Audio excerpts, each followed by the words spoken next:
As cyclists, we all know the pain and frustration of riding into the wind.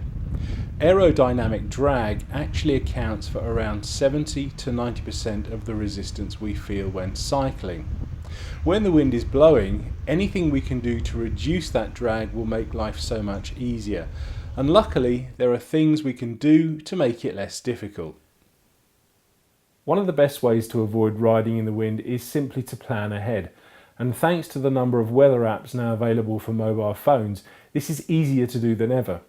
For example, the weather app that comes with my iPhone will not only tell me the wind speed and wind direction, but it will also give me an idea of what time during the day I can expect the winds to be at their peak or when they'll be easing off.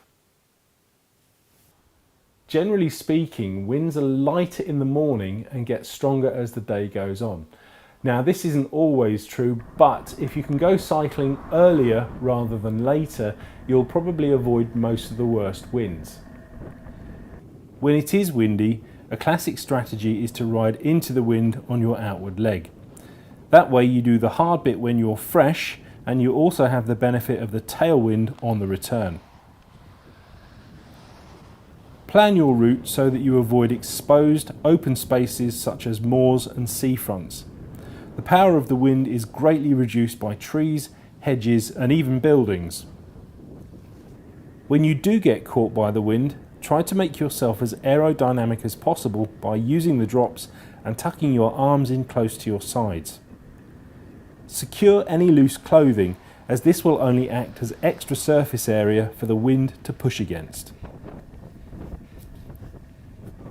Reducing your gearing will make it feel slightly easier, although it will also make you feel less stable.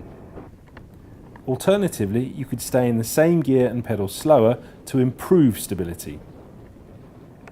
Of course, both will reduce your overall speed, but that's just one of those things when riding in the wind. Taking shelter or drafting behind another rider can reduce the effect of the wind by about 30%. But to get maximum benefit, you will need to ride around 6 inches or 15 centimeters from their back wheel, which can be a little intimidating for new riders. When drafting, it's important not to overlap, as a sudden gust can cause a touch of wheels, which in turn can lead to a crash. It's also good manners to return the favour and let the rider draft behind you. Finally, why not just embrace the wind and use it as good training? When it does eventually drop, you'll be that much stronger. So there we go. There are just a few tips on how to ride when it's windy.